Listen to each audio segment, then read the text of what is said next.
이번 회에는 안종화저 신극사 이야기의 첫 부분을 여러분들께 소개해 드리도록 하겠습니다.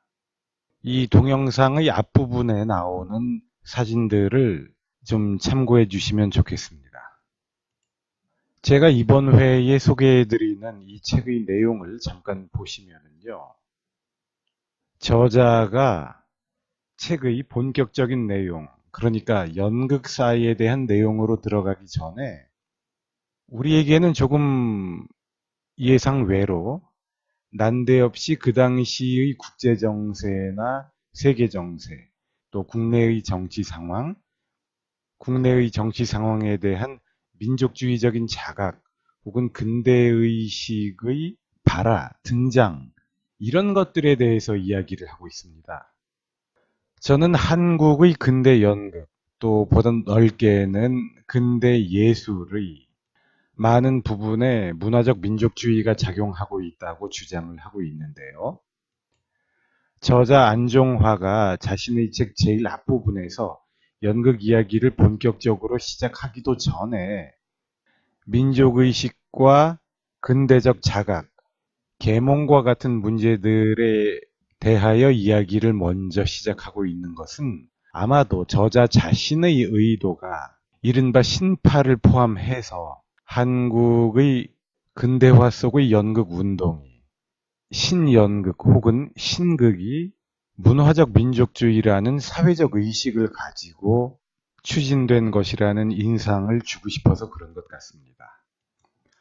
그러니까 이렇게 함으로써 이른바 신파에까지도 근대성을 부여하고 또 아마 그러한 의도 때문에 책의 제목이 신극사 이야기로 신극이라는 개념 안에 이른바 신파까지를 포함하려고 하는 의도를 은연중에 혹은 의식적으로 담고 있는 게 아닌가, 이런 생각이 저는 드는군요. 한국의 근대 연극이 시작되는 단계에는 문화적인 민족주의가 강하게 결부되어 있었다. 또 말을 바꾸면 민족주의적인 레토릭이 연극 활동에 작용하고 있다. 이렇게 이해를 하면 될 것 같습니다. 자, 그러면 책의 본문을 소개해 드리도록 하겠습니다. 신연극 태동의 시대, 융희 2년. 융희의 한 해 또 저물어갈 무렵, 겨울 날씨라 하지만 급작한 졸한으로 길은 뽀얗고 징신 걸음마다 쇳소리가 일었다. 북악에서 엄습해오는 냉한, 살을 어일 것 같이 차고 메울 때 광통교 노변으로 오르내리는 나국 바리꾼, 남바 위에 두툼한 왕굴 집신으로 팔짱을 끼고 제가끔 통행인의 눈치만 찾는다. 간간히 단선으로 달리는 전차들의 소음, 그 통과를 볼 적마다 바리꾼들은 소의 놀람을 막으려 두번거린다. 때마침 그 앞으로 지나가는 구보로의 행렬, 광교를 지나서 종로로 그리고 전동으로 들어선다. 노백린 선생의 거느린 보성 학도들의 일대이다. 숨이 가쁜가? 기운을 내어라! 호령이 떨어지기가 무섭게 학생들은 더운 입김을 뿜으며 빨리 따른다. 아직 일정한 교복이 지정되지 않은 때에 복장들은 각인각색이다. 대부분은 한복 동옷의 중학생이라 하지만 사포만 썼다. 미투리도 있고 구두발도 있다. 이 사포의 행렬은 행인의 응시를 받으며 어느덧 송현 골목을 휘어 박동으로 들어서 이내 학교 마당으로 돌아왔다. 교정이라 하지만 그다지 넓지 못하고 정면에 한식 건물의 개조인 교실이 보이고 마당 안 남쪽으로 보성사 건물이 있어 그 안으로부터 활판기 도는 음향이 새어나온다. 학생들은 그만 정렬한 채 휴식이다. 백린 선생은 이렇게 체조 시간이 되면 매우 호된 체련을 시킨다. 그런 거로 학생들 간에는 뒷공론들이 많았다. 너무 다구친 훈련이기 때문에. 백린 선생 자신도 잘 알고 있다. 하지만 학생들을 위하여 생각하는 바 있으므로 눈 감고 감행하는 것이다. 너희들은 무쇠와 같은 골격이 돼야 한다. 글방생원 같은 체질을 단련시켜야 해. 하는 호령에는 약간 부드러운 미소를 머금었다. 이 기회를 탄 굵은 학생 중에서 한 명이 정색을 하고 선생님! 하고 외쳤다. 백린 선생은 그에게로 시선을 주었다. 어떻게 해야 무쇠와 같은 골격이 됩니까?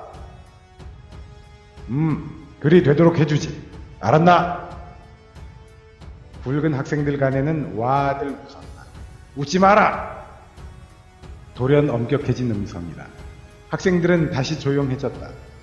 그의 안광으로 보아 지휘하는 회체리가 용서 없을 것 같다. 학생들은 그것이 싫었다. 한 번은 언제인가 엉거능직한 학생 하나이 체조는 싫고 해서 꾀병으로 엄살을 하였던 바 추운 마당 한 구석에다 앉혀두었더니 더 춥고 괴로운 벌칙이 되었다. 한 번 맛을 보고 나선 다들 엄살할 염두도 내지 못한다. 백린 선생은 비대한 장신이다. 한 번 작정한 일이면 고집이 세었다. 그 체구에 비해선 굵지 못한 음성이나 안광만은 무인답게 사나웠다. 타종과 함께 시간은 필했다. 와 흩어지는 학생들, 다투어 교실 뒷골목을 찾는다.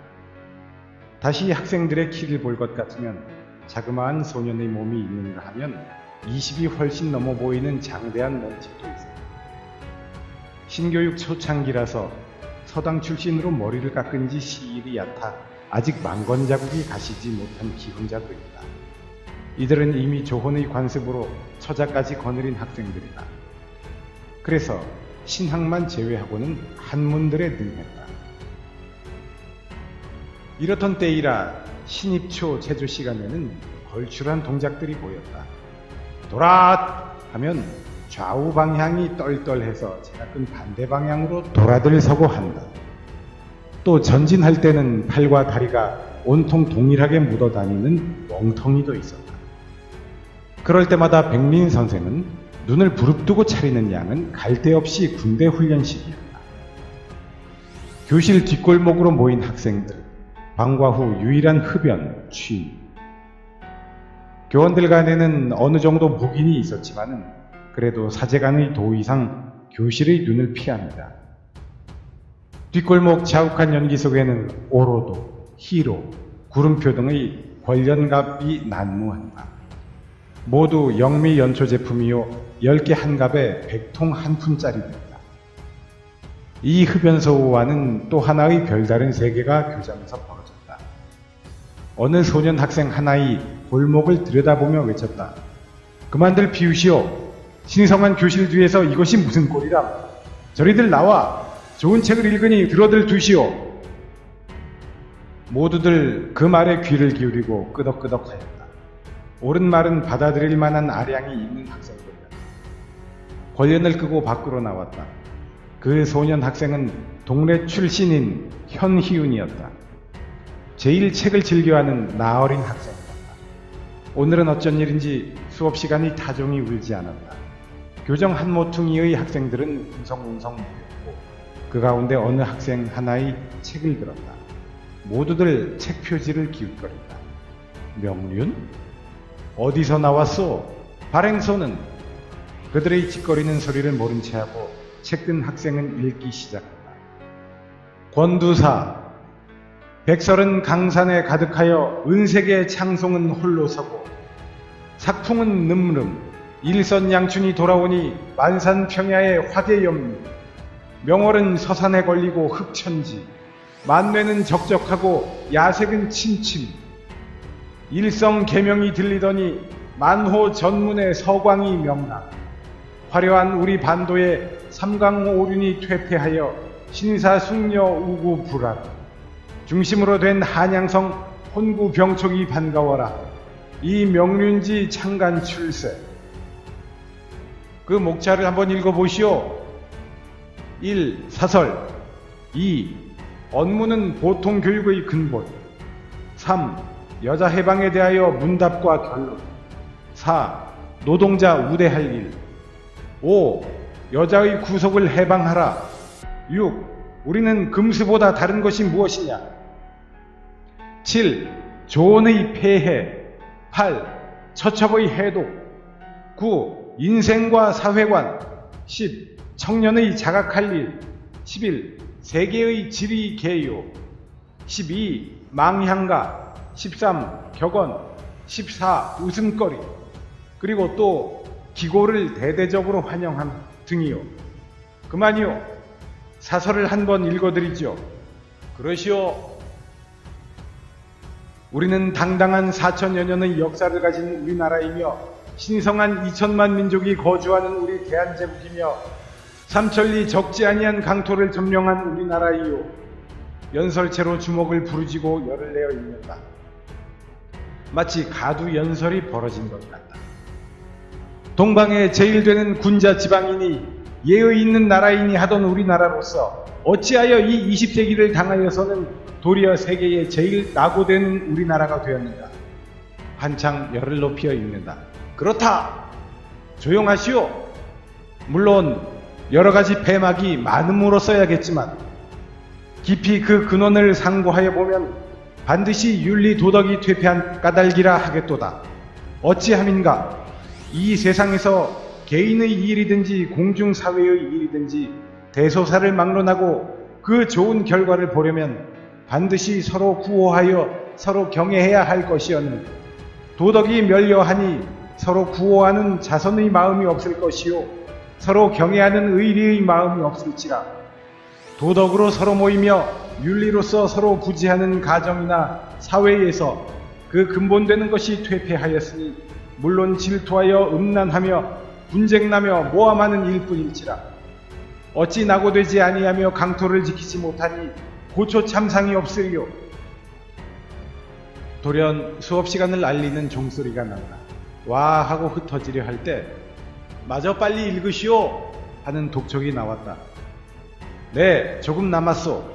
자, 형제자매여, 이를 우구하며 규정하고자 이 명륜지를 간행하니 실로 우리 부패한 사회의 명척이요 오경에 빠진 우리 민족의 경종이로다. 형제자매여, 우리는 동시에 고초하는 자매이라 어디까지든지 이에 다같이 찬동하여 같이 광명한 활로에 나아가 나라를 구하기 바라노라. 그만이 옳시다. 그제야 학생들은 흩어져 교실로 향한다. 교무실 앞에서 이 광경을 바라보고 있던 박무를 가르치는 이기세 청년 교원이 미소를 띄우고 안으로 들어가는 그들 모습을 응시한다.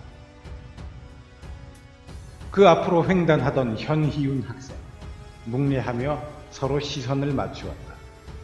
그것은 특히 기세 선생의 인솔로 수학여행을 갔을 적에 친근해졌던 까닭이다.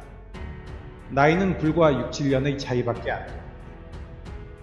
이 청년교사 성미가 팔팔한 송도 출신, 일찍이 일본 물리학교를 거쳐 일어에 능통한 탓으로 박무를 주로 담당하고 있었다. 2년 후 이기세 선생은 기극 초기에 청년 동지회와 유일단을 조직해서 연극운동의 선봉이 되었고 현희훈 학생은 일본으로 가서 평내소요 박사의 문예협회 이후인 도촌포월, 송정수마자의 예술좌에 가담해서 연구했고 국내 연극계의 선구자인 분들이다. 네, 안종화의 신극사 이야기라는 책 제일 첫 부분을 읽어드렸습니다.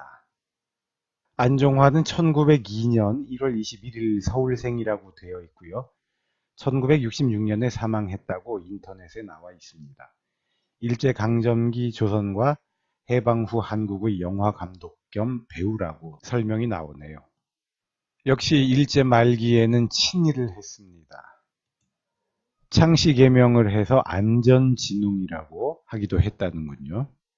혹시 그가 일제 말기에 친일을 했기 때문에 광복 후에 얼마 되지 않아서 쓰여진 이 책, 그리고 자신의 글들에서 오히려 민족주의적인 정신들을 강조한 것일까요?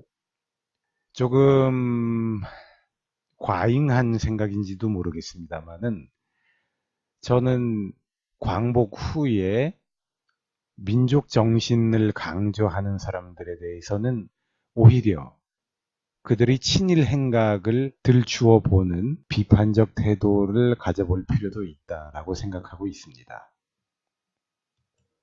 오늘 제가 소개해드린 책 내용을 보더라도 외색이 심했던 신파 초기의 종사자들에 대해서도 의도적으로 민족주의자의 색채를 칠하고 있지 않습니까? 의도적으로 그들에게 민족주의의 색깔을 입히건 아니면 원래 그들이 문화적 민족주의자였건 간에 한국의 서구적 연극이 이식되는 과정, 정착되는 과정에는 연극은 하나의 운동으로서의 의미를 가졌다. 그러한 의미를 부여해 줄 수 있겠다. 오늘의 우리는 그렇게 생각해 볼 수 있을 것 같습니다. 이제 민족주의의 시대에는 간 것 같기 때문에 오히려 우리는 옛날 지나간 시대에 대해서 민족주의의 색깔을 알아보고 부각시켜주는 것도 역사를 일목요연하게 이해하거나 명쾌하게 평가를 함에 있어서 편리한 일이 아닐까. 그렇게 저는 생각합니다.